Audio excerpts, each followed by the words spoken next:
The restaurant lights were soft and golden, but Ethan Carter felt nothing. He sat at a long table in New York's most expensive place.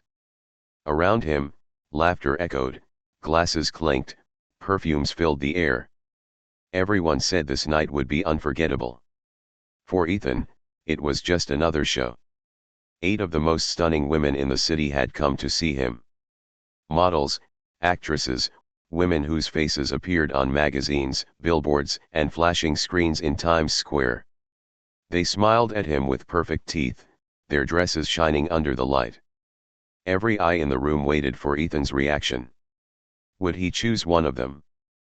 But Ethan only leaned back in his chair, quiet, his sharp blue eyes cold as winter glass. The first model leaned closer.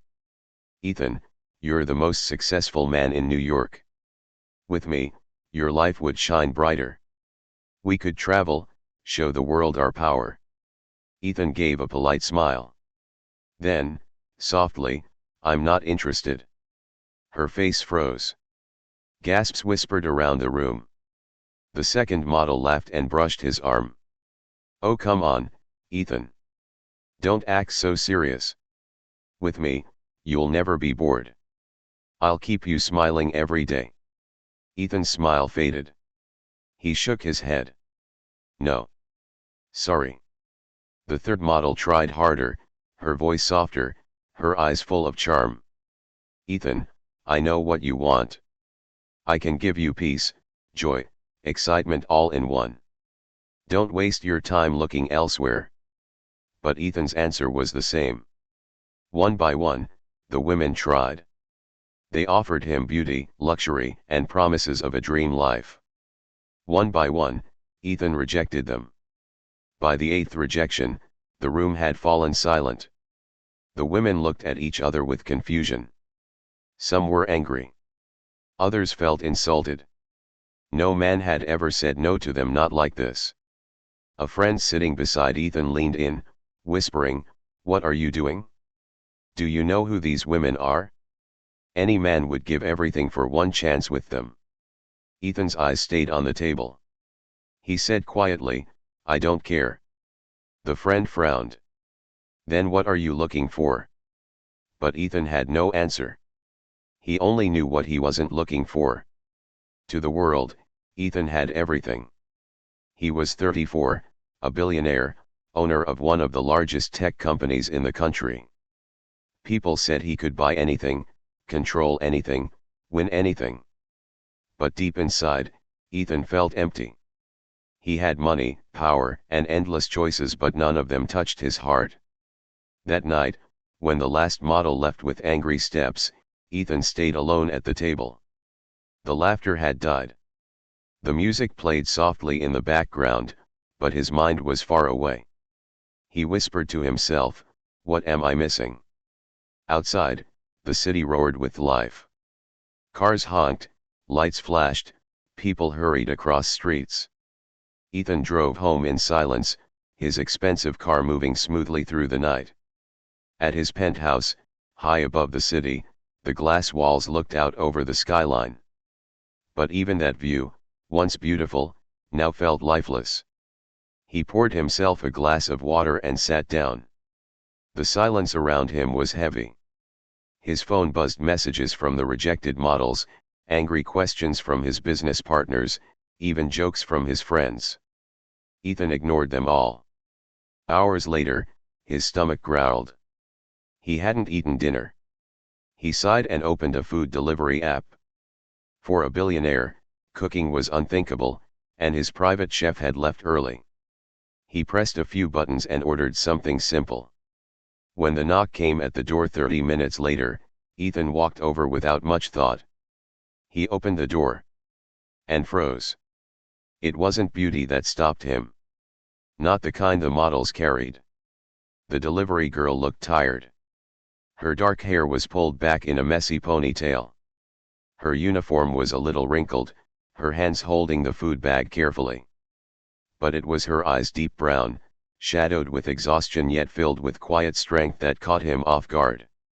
"Delivery for Mr. Carter?" she asked softly. Ethan nodded slowly, his mind strangely blank. He reached out to take the bag. As he did, something slipped out of her delivery pouch, a folded paper, colored with crayon. The woman quickly bent to pick it up, embarrassed. But Ethan saw it, a child's drawing. A house, a stick figure family, and the words written in shaky handwriting, "I love you, Mom." Ethan's heart skipped a beat. She blushed slightly. "Sorry. My son likes to sneak his drawings into my bag." For a moment, Ethan didn't move. He stared at her, as if he had forgotten how to speak. She gave him the food, then smiled politely, though her smile was tired. "Have a good night, sir." She turned to leave, walking down the hall. But Ethan stood there, still frozen, watching her go. Inside his chest, something strange stirred, something he hadn't felt in years. The billionaire who rejected 8 stunning models, who said no to wealth and glamour, now found himself unable to ignore the simple delivery girl, and the mystery of her life. The night after meeting the delivery girl, Ethan Carter could not sleep.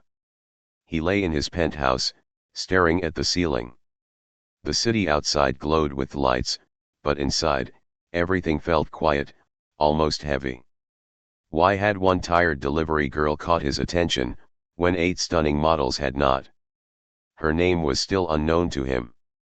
But the way she spoke, the way her eyes carried both pain and strength, it stayed with him. And that drawing from her son, it felt like a piece of her heart had slipped into his hands. For the next few days, Ethan tried to ignore the thought. He buried himself in meetings, deals, and endless calls. His assistants rushed around him, investors begged for his time, but nothing distracted him fully. At night, when he looked at the skyline, he remembered her tired smile. Then, one evening, fate placed her at his door again. Another food order, another soft knock. Ethan's chest tightened as he opened the door. And there she was. The same brown eyes. The same messy ponytail. The same tired uniform. She looked at him politely, but not with the wide eyes of the models. There was no excitement about meeting a billionaire. She simply handed him the bag and said, "Delivery for Mr. Carter." Ethan took the bag, then hesitated. For a man who could buy entire companies with one phone call, words suddenly felt difficult. "Wait," he said before she turned away. She stopped, slightly nervous. "Yes." Ethan cleared his throat. "What's your name?" Her eyebrows lifted in surprise. "My name?" "Yes." She hesitated, then replied, "Sarah." "Sarah Mitchell." "Sarah," Ethan repeated slowly, as if the name itself mattered. "And your son? The one who drew that picture?" Her eyes softened, though her guard stayed up. "His name is Liam. He's 6. Ethan felt something strange in his chest again. He nodded. "He draws well. For his age." Sarah gave a small, real smile, the kind that wasn't practiced or fake. "He loves drawing. Sometimes he fills my whole apartment wall with papers. He says one day he'll be an artist." For a moment, silence hung between them. Sarah shifted the delivery bag in her hands, waiting for him to close the door. But Ethan didn't. He asked gently, "Do you like this job?" Sarah let out a small laugh, not bitter but tired. "No one really likes it. But it pays the bills. I can't complain." Her honesty struck him. Every model he had met always spoke about dreams of fame, luxury, and parties. But Sarah spoke only of survival and her son. Ethan realized he wanted to keep talking to her, but Sarah seemed ready to leave. She looked at her watch. "I should go. I still have 2 more deliveries tonight." She started walking, but Ethan's voice followed her. "Thank you, Sarah." She glanced back, gave a quick nod, and disappeared down the hall. The next night, Ethan found himself ordering food again, not because he was hungry, but because he hoped she might appear. And she did. This time, When Sarah came, Ethan tried harder. He asked about her day. She shrugged, telling him about rude customers, heavy bags, and how her car almost broke down again. Instead of complaining, she laughed at her own bad luck. Life doesn't ask what you want. It just throws things at you. You either deal with it, or you quit. Ethan listened carefully, almost amazed. No one in his circle spoke this way. Everyone around him wanted more money, more fame, more attention. But Sarah wanted only enough to raise her son in peace. That night, Ethan did something unusual. He offered her water, asked her to sit for a minute. At first, she refused. Delivery rules didn't allow it. But Ethan's voice was calm, respectful. Just a few minutes. Please. Sarah sat at the edge of a chair, clearly uncomfortable in the giant penthouse. But soon, she relaxed as Ethan asked about Liam. She told him stories: how Liam once drew on the fridge with markers, how he refused to sleep without his toy car, how he sometimes asked, "Mom, why don't we have a dad like other kids?" Her voice cracked slightly at that last line. She quickly looked away, embarrassed. Ethan's chest tightened. He had seen thousands of glamorous women cry fake tears for attention, but Sarah's pain was real. He wanted to ask more, but Sarah stood quickly, wiping her eyes. "I should go." Ethan didn't stop her this time.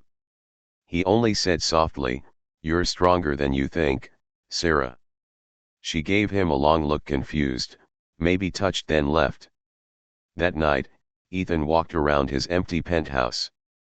The silence felt heavier than ever. He poured himself wine, but it didn't calm him. He thought about Sarah's tired hands, her brave smile, her little boy waiting at home. For years, Ethan had believed beauty meant perfect faces, expensive dresses, and flashing cameras. But now, sitting alone, he realized something shocking. The most beautiful thing he had seen in years was a single mom delivering food, holding her son's drawing in her bag. And for the first time in his life, Ethan Carter, billionaire, untouchable, unshakable, felt afraid. Afraid of losing the chance to know her. Rumors spread fast in New York. It started with whispers in high society dinners, then turned into loud questions at business meetings. The city wanted to know, why was Ethan Carter, billionaire and one of the most desired men in America, spending time with a delivery girl? The models he rejected laughed at the news. Her? She's not even in our league. She wears cheap shoes and smells like takeout. Others mocked her online, posting cruel comments. But Ethan didn't care. For the first time in years, he felt alive. Sarah Mitchell wasn't impressed by his cars or his penthouse. She didn't pretend to be excited about his money. She cared about her son, about paying bills, about keeping her little family safe. That honesty was something Ethan couldn't walk away from. Yet Sarah kept her distance. Each time she delivered food, Ethan found reasons to talk. He asked about her day, about Liam, sometimes even offered her coffee. Sometimes she smiled, sometimes she stayed quiet. But Ethan noticed the wall around her heart. Sarah had been through too much. Her ex-husband left her when Liam was just 2 years old. He promised to return, but he never did. Since then, Sarah trusted no one. She worked 2 jobs, ignored her own dreams, and built her world around her son. To her, Ethan was dangerous not because he was cruel, but because he was kind. She feared kindness most of all, because it could break her if it didn't last. One night, after a long day, Ethan ordered again. Sarah arrived, her face pale with exhaustion. "You look tired," Ethan said softly. She gave a small laugh. "That's normal." "Do you ever take a break?" he asked. "Single moms don't get breaks," Sarah replied, her voice steady but her eyes heavy. Ethan wanted to tell her he could help, that she didn't need to suffer like this. But he stopped himself. He knew she would push him away if he offered money. She didn't want pity. She wanted respect. So instead, he said, "You're stronger than anyone I've ever met." Sarah froze for a moment, then looked down, her hands gripping the delivery bag tighter. She didn't reply. While Ethan tried to get closer, the world tried to pull them apart. At his company, board members warned him. "Mr. Carter, your image matters. If people see you with her, it won't look good. Investors want a certain picture, a strong, successful man with the right kind of partner." Ethan's jaw tightened. "So you mean a model, not a mother?" They exchanged nervous glances. "It's just better for business." But Ethan didn't care about business that night. He cared about Sarah. Still, Sarah herself resisted. She avoided him outside of work. When Ethan asked if she wanted to have dinner not as a delivery girl, but as a friend, she shook her head. "I can't," she said firmly. "Why not?" "Because men like you don't stay," Sarah whispered. "And I can't let my son get hurt again." Ethan had no reply. He could only watch her leave. But fate showed Ethan what words could not. One rainy evening, Ethan went down to his car and noticed something unusual. Sarah was sitting inside her old car across the street, the engine off. Her head was resting on the steering wheel. Through the raindrops on the window, Ethan could see her shoulders shaking. She was crying. Ethan's heart broke. He wanted to rush to her, to protect her, to say she didn't need to carry this pain alone. But he stopped himself at the edge of the street. Would she see him as comfort or as another man trying to step into her world without truly understanding it? He stood in the rain, torn between his fear of losing her and his fear of breaking her trust. That night, Ethan couldn't sleep again. He kept seeing her crying in the car, holding her son's drawing like a lifeline. For years, he had believed power could solve everything. If there was a problem, money could fix it. But Sarah's pain wasn't about money. It was about scars, wounds left by betrayal, by broken promises. And Ethan realized something terrifying. If he wanted Sarah to trust him, he would have to do something he had never done before. He would have to put down his pride, his wealth, his power, and show her his heart. But Sarah was not the only one watching. The models he rejected grew angry, and some began planning ways to embarrass her. His business partners kept pressuring him. Even the media caught small hints of the delivery girl, and reporters were getting curious. Ethan was in the middle of a silent battle between his old world of wealth and image, and a new world where love meant sacrifice. And in that battle, he knew one thing for certain. He could lose his empire, his fame, even his so-called friends. But he could not bear to lose Sarah Mitchell, and the chance to finally feel human again. Ethan Carter was a man who never hesitated in business. When he wanted a company, he bought it. When he wanted power, he took it. But when it came to Sarah Mitchell, the delivery girl with tired eyes and a brave smile, he felt something new: fear. Fear of losing her. After seeing her cry in the car, Ethan knew he could no longer sit back. He wanted to help, but Sarah hated pity. She had built her life with her own hands. She would never accept money or favors. So Ethan began quietly helping from the shadows. The first step was Liam's school. Ethan found out through quiet research that Sarah had been struggling with tuition payments. Without telling her, he paid the bills through an anonymous donation. Next came groceries. He arranged for a store near her apartment to send her extra food each week, with a discount so small she would think it was just luck. When Sarah's car broke down, Ethan made sure the mechanic replaced the broken parts at no cost. To Sarah, it seemed like small miracles. She was confused but grateful. But when she discovered the truth, everything nearly fell apart. One evening, Sarah stood at Ethan's door, her face red with anger. "Was it you?" she demanded. Ethan froze. "What do you mean?" My son's school says someone paid for the whole year. The grocery store keeps giving me free items.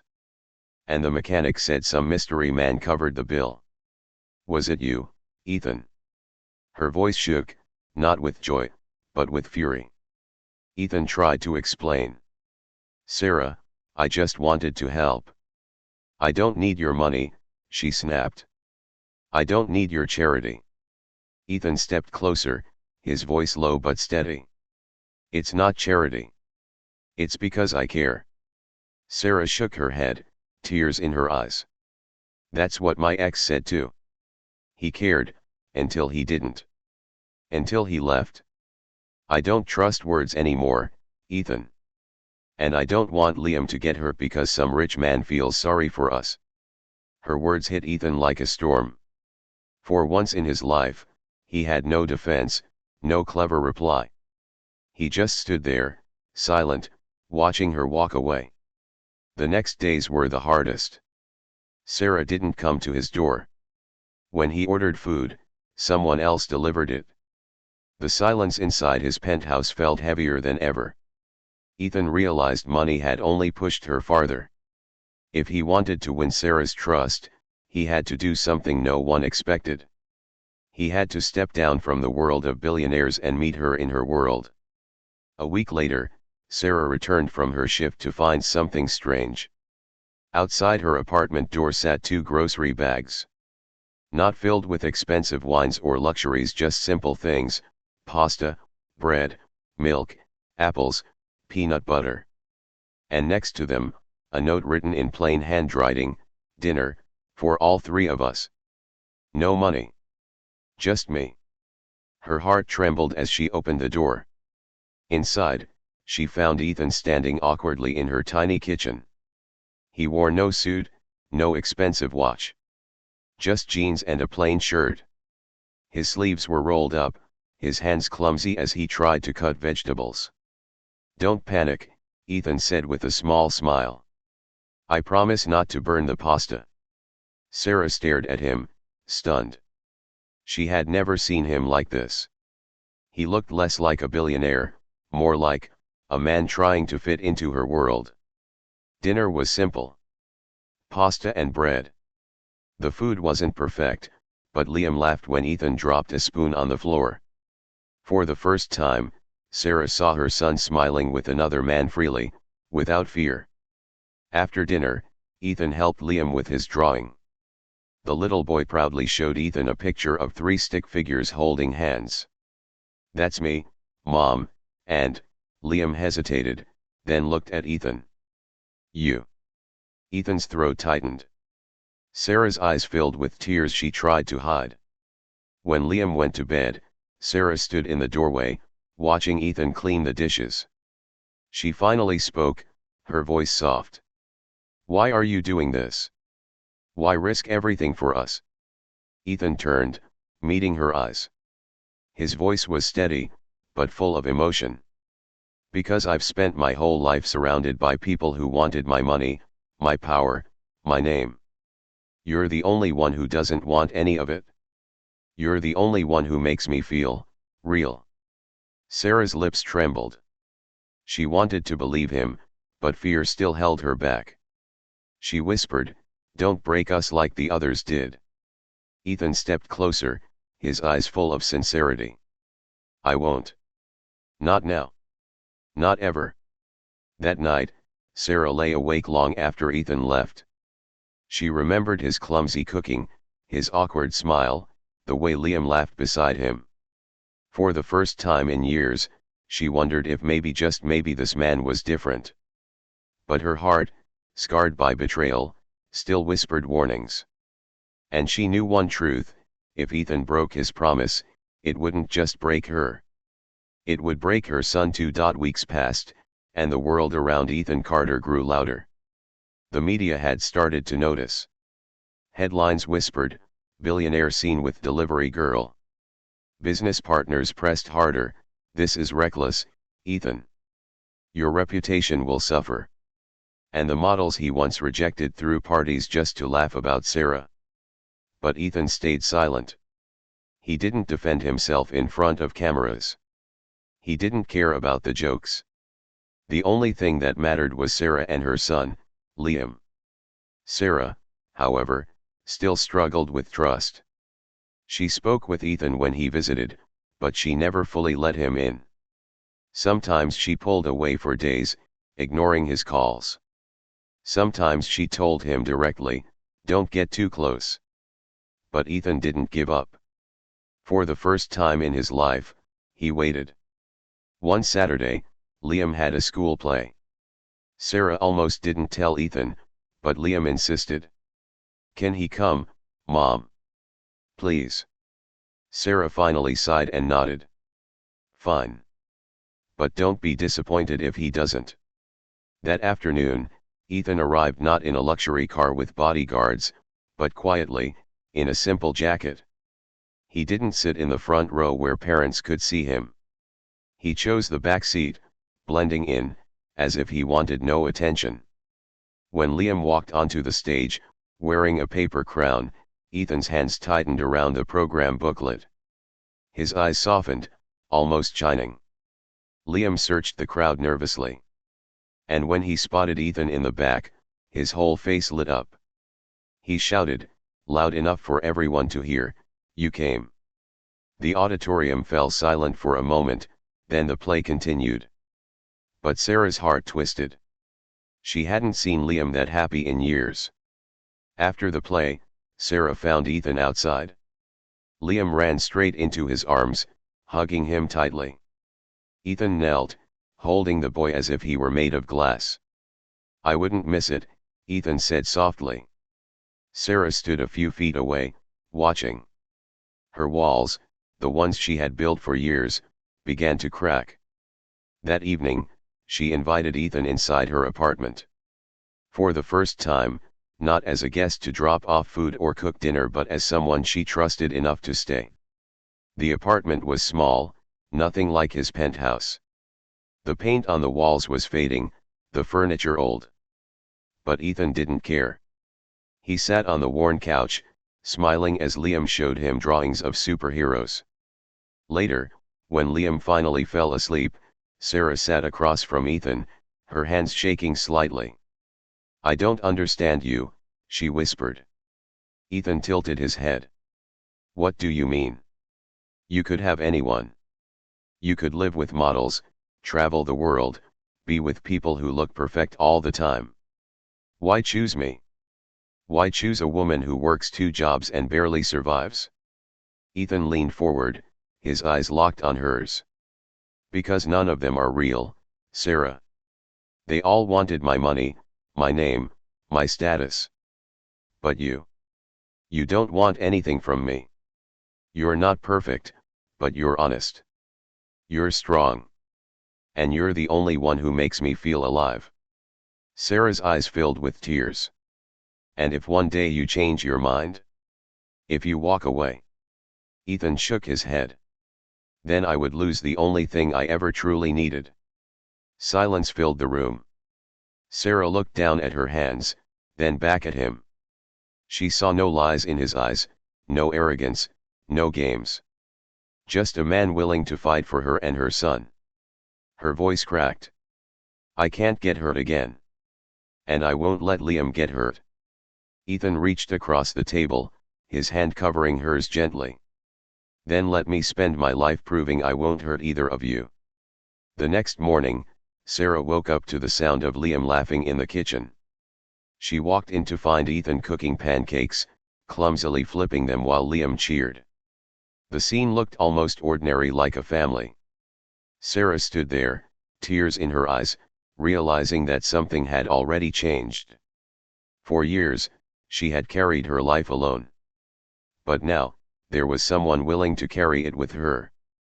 Time passed, and slowly, Sarah allowed herself to believe. Ethan didn't drown her in gifts. He didn't buy her diamonds or expensive clothes. Instead, he showed up again and again. For school events, for late-night talks, for Liam's silly jokes. And Sarah realized, this was love. Not grand gestures, not glamorous promises, but loyalty, patience, and presence. Months later, When reporters still asked Ethan why he had rejected 8 stunning models, he gave a single answer. Because the one person who mattered wasn't at those parties. She was at my door, carrying food and a child's drawing in her bag. And so, Ethan Carter, the billionaire who once lived in cold silence, finally found warmth. Not in perfection. Not in fame. But in Sarah Mitchell, the single mom delivery girl, and her son Liam. The family he never knew he was searching for.